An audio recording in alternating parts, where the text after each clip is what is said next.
Welcome to AP study classes. AP study classes ने जैसे वादा किया था आपको कि रैपिड रिवीजन सीरीज शुरू करने जा रहा है क्लास 11 के लिए। तो क्लास 11 का फिजिक्स का chapter number first units and measurement का रैपिड रिवीजन सीरीज आ गया है। जैसे कि मैंने बताया था, इस चैप्टर हमने रैपिड रिवीजन सीरीज में 10 से 15 मिनट पूरे चैप्टर को खत्म कर देंगे। ऐसे ही इस चैप्टर को हम लोग 10 से 15 मिनट में बहुत ही बेहतरीन तरीके से खत्म करने वाले हैं। तो आइए बिना टाइम वेस्ट किए चैप्टर को शुरू करते हैं। Units and measurement. सबसे पहले आपके दिमाग में क्वेश्चन उठेगा, सर ये एक मेजरमेंट है क्या, सर ये यूनिट है क्या? तो सबसे पहले मेजरमेंट क्या है? Measurement is the process of comparing an unknown quantity with a standard quantity. नहीं समझे? समझाता हूँ। देखो, जो मेजरमेंट है ये ऐसा प्रोसेस है जिससे हम लोग किसी भी अननोन क्वांटिटी को कंपेयर करते हैं किसी भी स्टैंडर्ड क्वांटिटी। स्टैंडर्ड क्वांटिटी क्या हो सकती है?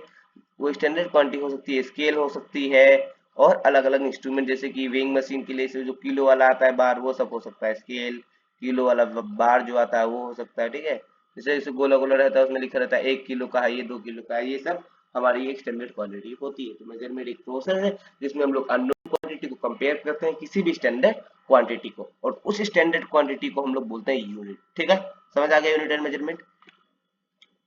और इस चैप्टर का डिटेल वर्जन हम लोग मैंने वन शॉट इसका बना के रखा है, अगर आप देखना चाहते हैं जाके आप देख सकते हैं।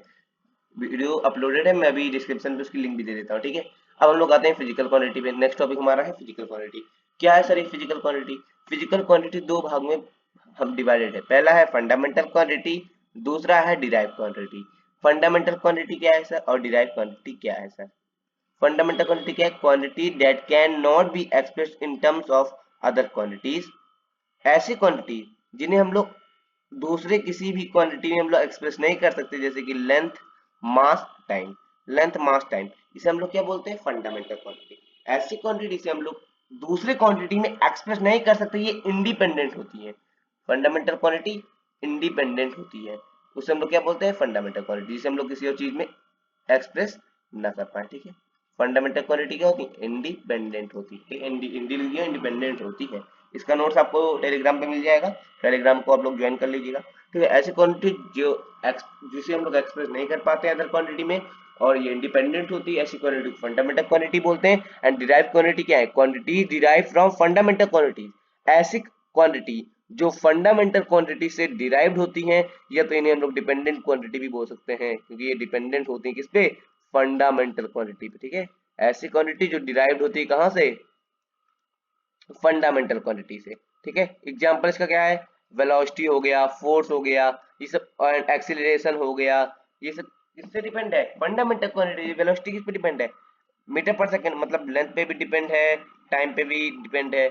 और फोर्स मास पे डिपेंड है, लेंथ पे डिपेंड है, टाइम पे डिपेंड है। ठीक है, तो ये सब किस पे डिपेंड करती है? फंडामेंटल क्वांटिटी पे डिपेंड करती है। ठीक है, आइए बढ़ते हैं हम लोग। Units of measurement, system of units. Units of measurement सबसे पहले आता है हमारा system of measurement. System of units, कुछ यूनिट्स है जिससे हम लोग किसी भी चीज को नापते हैं। जैसे कि कुछ सिस्टम अलग अलग, पहले है सीजीएस सिस्टम। इसमें हम लोग जो हमारा लेंथ रहता है उसे सेंटीमीटर में नापते हैं, मास को ग्राम में नापते हैं, टाइम को सेकंड में नापते हैं। दूसरा यूनिट है एमकेएस सिस्टम।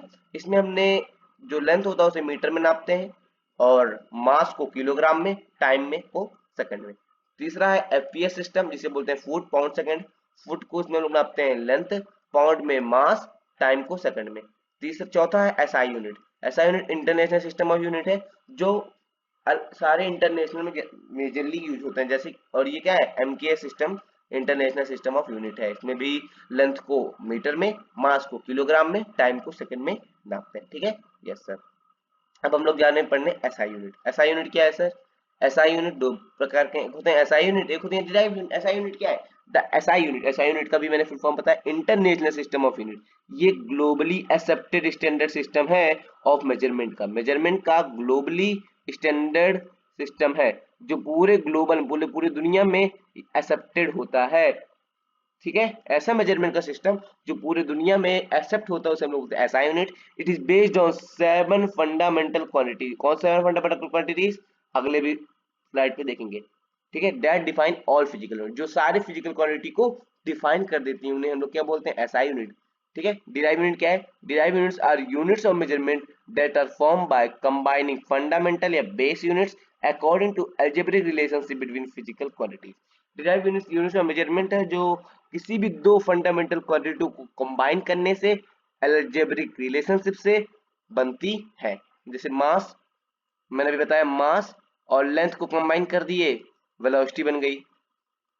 ठीक है, ओ सॉरी, लेंथ और टाइम को क्या कंबाइन कर दी, वेलोसिटी बन गई।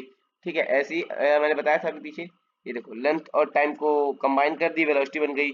मास लेंथ टाइम को कंबाइन कर दी अलजेब्रिक रिलेशनशिप में, तब फोर्स बन गया। ठीक है, ऐसे ही जब दो फंडामेंटल क्वांटिटी को हम लोग कंबाइन करते हैं तो डिराइव यूनिट बनती है। तो भाई ये थ्योरी है। इसमें सबसे इंपॉर्टेंट क्या है, सबसे इंपॉर्टेंट इसमें डायमेंशन है, अभी मैं बताऊंगा। देखो पहले एसआई यूनिट क्या है फंडामेंटल क्वांटिटी का। एसआई यूनिट क्या है हमारे फंडामेंटल क्वांटिटीज का। सबसे पहले लेंथ, लेंथ का एसआई यूनिट है मीटर, मास का किलोग्राम, टाइम का सेकेंड, इलेक्ट्रिक करंट का एम्पियर, टेम्परेचर का kelvin, and amount of substance का मोल, अमाउंट ऑफ सब्सटेंस का मोल, लुमिनस इंटेंसिटी का कैंडेला। इसे आपको लर्न करना है। ऐसा यूनिट क्या है, 7 फंडामेंटल क्वांटिटी होती है, length, mass, time, electric current, temperature, amount of substance and luminous intensity. And SI unit of length is meter, mass is kilogram, time is second, electric current is ampere, temperature is Kelvin, amount of substance is mole, luminous intensity is candela। किससे denote करते हैं इसे भी आप लोग देख लीजिएगा, उसके पीछे लिखा है। मीटर को स्मॉल एम, केजी को केजी, एस ए के एम ओ एल को मोल, कैंडेला को सीडी से। ठीक है, इसे आप लोग को लर्न कर लीजिएगा। पूरी पीडीएफ आपको मैं दे दूंगा, चिंता की कोई बात नहीं है। ठीक है, बढ़ते हैं हम लोग अपने नेक्स्ट स्लाइड पे। अब आता है सिग्निफिकेंट फिगर। यहाँ से आपका चैप्टर मेनली शुरू होता है, जो कि बहुत ही इंपॉर्टेंट पार्ट यहाँ से शुरू होता है आपके चैप्टर का। सिग्निफिकेंट फिगर होते क्या है? These are the digits in a numerical measurement that are reliable and meaningful in representing the precision of that measurement। ये डिजिट है मतलब जो बताता है कि इसमें मेनली क्या है मैं बता दूं, ये एक set all certain digit plus the first uncertain digit, उसे हम लोग क्या बोलते हैं, सिग्निफिकेंट फिगर, जो एस्टिमेटेड। जैसे कि सिग्निफिकेंट फिगर में 23.01, इसमें क्या है 230, ये सिग्निफिकेंट है, और लास्ट का जो 1 है ये अनसर्टेन हो सकता है 23.02 हो, हमने मेजर करते हुए कुछ गलती कर दी हो। ठीक है, ये तो हमारी आई डिफेक्ट हो या कुछ हो, तो सिग्निफिकेंट डिजिट या certain digit plus first uncertain digit is known as significant figure. ठीक है, पर्पस क्या है ऐसा सिग्निफिकेंट फिगर का? To express the precision of a measure quantity, किसी भी क्वांटिटी का प्रिसीजन निकाल सकते हैं। प्रिसीजन एक्यूरेसी हमने पढ़ा था। रिफ्लेक्ट द एक्यूरेसी, एक्यूरेसी भी बताती है कि कितना एक्यूरेट वैल्यू आती है। सिग्निफिकेंट फिगर अगर सही रहेगा, हम सिग्निफिकेंट कर लिए, सिग्निफाइज कर लिया, तो एक्यूरेसी प्रिसीजन उसका दोनों सही रहता है। इसकी इंपॉर्टेंस क्या है? Helps to maintain the precision of results during calculation, हमें प्रिसीजन बता देता है कैलकुलेशन करते समय। ये तो भैया थ्योरी है, words over estimation of accuracy, ये कभी पूछा नहीं जाता है, लेकिन तब भी आपको मैं लेके आ गया। कुछ इसकी लिमिटेशन भी होती हैं, ठीक है, वो उसकी कोई जरूरत नहीं है। Rules for counting significant figure, significant figure को काउंट करने के लिए कुछ रूल्स है। देखो कौन कौन से। पहला रूल है non zero digits are always significant. Non zero digit जो होती हैं वो हमेशा हमेशा सिग्निफिकेंट रहती हैं। जैसे कि 1 2 3 कोई नंबर है, इसके पास कितने सिग्निफिकेंट फिगर है? 3 सिग्निफिकेंट फिगर, क्योंकि इसमें कोई भी जीरो नहीं है। Zeros between two non zero digits are significant. कोई भी दो नॉन जीरो डिजिट है, उनके बीच के जितने जीरो होंगे उसे हम लोग सिग्निफिकेंट कहेंगे, काउंट करेंगे। 1002 1002 के पास कितने सिग्निफिकेंट फिगर है? 4 सिग्निफिकेंट फिगर है। तीसरा, leading zero, zero before the first non zero digits are not significant. पहले नॉन जीरो डिजिट से पहले जो जीरो लगेंगे वो सिग्निफिकेंट नहीं है। जैसे कि 0.0034 हैज 2 सिग्निफिकेंट फिगर। 0.0034 के पास कितने सिग्निफिकेंट फिगर हैं? 2 सिग्निफिकेंट फिगर हैं। आगे वाले जीरो को सिग्निफिकेंट फिगर काउंट नहीं करेंगे, तो 1 3 और 2 4 ये 2 सिग्निफिकेंट फिगर हैं। चौथा क्या है? Trailing zeros, zeros after the last non zero digits are significantly if they appear after a decimal point.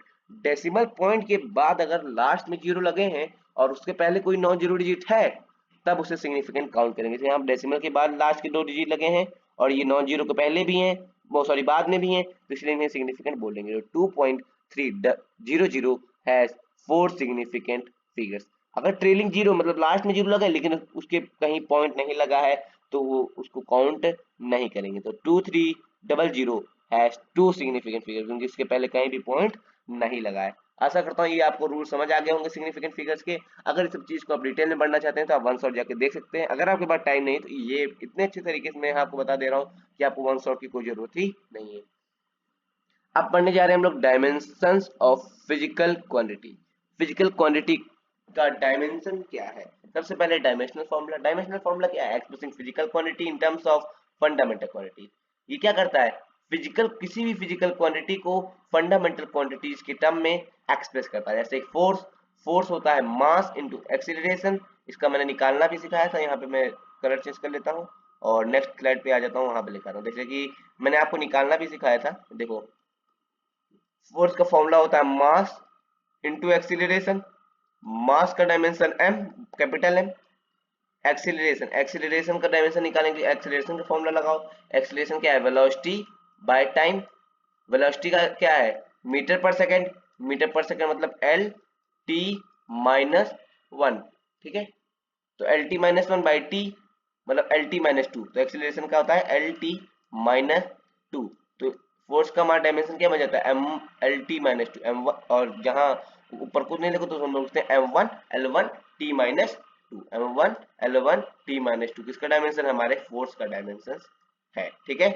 आशा करता हूँ आपको समझ आ गया होगा, ठीक है। ये समझ आया? देखो यही लिखा M one L one T minus two. आप एनर्जी का कैलकुलेट करिएगा, डायमेंशन क्या होता है, ठीक है। ठीक है, चलो ये आप मुझे कॉमर्स में बताएंगे इसका एनर्जी का क्या होता है डायमेंशन, ठीक है। अब हम लोग जा रहे हैं पढ़ने application of dimensional analysis. Dimension analysis का कुछ एप्लीकेशन है। क्या एप्लीकेशन है सर? कन्वर्जन है written in image.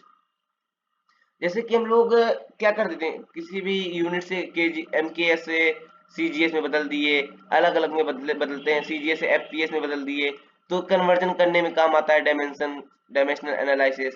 Checking the correctness of equation. कोई भी इक्वेशन जैसे b equal you plus eighty है, क्या ये इक्वेशन करेक्ट है कि नहीं, इसे चेक करने के लिए हम डायमेंशनल एनालिसिस का क्या एप्लीकेशन जरूरत पड़ती है, ठीक है। Deriving relation among physical quantity. अलग अलग आप रिलेशन बना सकते हैं, अलग अलग फॉर्मूला बना सकते हैं अलग अलग फिजिकल क्वांटिटी में, किसके द्वारा? डायमेंशनल फॉर्मूला के द्वारा, ठीक है। अब हम लोग देखते हैं जा रहे हैं लिमिटेशन। अच्छा फायदे हैं तो नुकसान तो हो भी करेंगे, तो लिमिटेशन क्या है? It can not establish. नुकसान, नुकसान नहीं मतलब बोल सकते हैं इसे हम लोग कि इसकी कुछ लिमिटेशन है। क्या ये नहीं कर सकता? It can not establish the formula containing trigonometric exponential and logarithmic terms. ये फॉर्मूला नहीं बना सकता, कब? जब उसमें ट्रिग्नोमेट्रिक हो, एक्सपोनेंशियल हो या लॉगरिथमिक टर्म्स हो। If a physical quantity depends on three physical quantity out of which two quantities have a same dimension, then we cannot establish a relation among them. अगर फिजिकल क्वांटिटी तीन पे depend कर रही है, जिसमें से दो क्वांटिटी, किसी तीन फिजिकल क्वांटिटी डिपेंड कर रही है जिसमें दो ऐसी क्वांटिटी जिनका डायमेंशन सेम है, तो हम लोग रिलेशन नहीं फाइंड कर सकते उनके बीच में। ये डायमेंशनल एनालिसिस की एक लिमिटेशन है, उनके बीच में फिर रिलेशन फाइंड करने में प्रैक्टिकल करना पड़ेगा, ठीक है। Operation with significant figure. अब सिग्निफिकेंट फिगर में ऐड कैसे करते हैं, सब्ट्रैक्ट कैसे करते हैं, मल्टीप्लिकेशन कैसे करते हैं, डिवीजन क्या कर सकते हैं, ये हमें बताना है। उसके लिए कुछ रूल्स हैं। क्या रूल्स है आइए देखते हैं। एडिशन सब्ट्रैक्शन के लिए the result should have the same number of decimal places as the quantity with the least decimal places. जो हमने प्लस करते हैं किसी भी सिग्निफिकेंट फिगर का, तो उसमें इतने इतने के बाद डेसिमल प्लेसेस तक उसमें हो, डेसिमल प्लेस के बाद उतने प्लेस हो जितने सबसे छोटे दोनों में हो। जैसे कि एग्जांपल में आपको समझ आएगा, जैसे 12.11 प्लस 3.2, 12.11 प्लस 3.2, इन्हें हमने ऐड किया तो 15 पॉइंट कुछ आ रहा होगा, 15 पॉइंट आपका आएगा 31, 15.31 ना, 15.31, ठीक है। 15.31 आएगा तो हम लोग लीस्ट लेंगे, क्योंकि देखो डेसिमल के बाद लीस्ट क्या है इसमें दोनों में से, ये 3.2 डेसिमल के बाद एक प्लेस है, यहाँ डेसिमल के बाद दो प्लेस है, लेकिन लीस्ट वाला लेंगे तो डेसिमल के बाद हम लोग एक ही प्लेस तक का लेंगे। मल्टीप्लिकेशन डिवीजन में क्या करेंगे, जो रिजल्ट रहेगा उसमें इतना सिग्निफिकेंट नंबर फिगर हो जितना लीस्ट सिग्निफिकेंट फिगर उसके पहले हो। जैसे कि देखो नहीं समझ आ रहा है इसमें, देखो एग्जांपल में 3.25 है, मल्टीप्लाई किया हमने 2.1 से, तो 6.8 आएगा। क्यों 6.8 आएगा? क्योंकि देखो इसमें दो सिग्निफिकेंट फिगर है, तो लीस्ट सिग्निफिकेंट फिगर होना चाहिए, तो 6.8। तो लीस्ट सिग्निफिकेंट फिगर होना चाहिए मल्टीप्लिकेशन और डिवीजन के लिए, एंड लीस्ट डेसिमल प्लेसेस होना चाहिए किसके लिए? एडिशन और सब्ट्रैक्शन। आशा करता हूं आपको ये अब तो बहुत ही अच्छे तरीके से ये समझ आ गया होगा, ठीक है। यहीं पे हमारा पूरा चैप्टर खत्म होता है। बहुत बहुत धन्यवाद। हमारा ये रैपिड रिवीजन खत्म होता है। क्वेश्चन प्रैक्टिस जरूर कर लेना चैप्टर की, और आपको ये रैपिड रिवीजन कैसा लगा कॉमेंट्स में जरूर बताइएगा। मिलते हैं हम लोग अब अगले रैपिड रिवीजन में, तब तक के लिए धन्यवाद।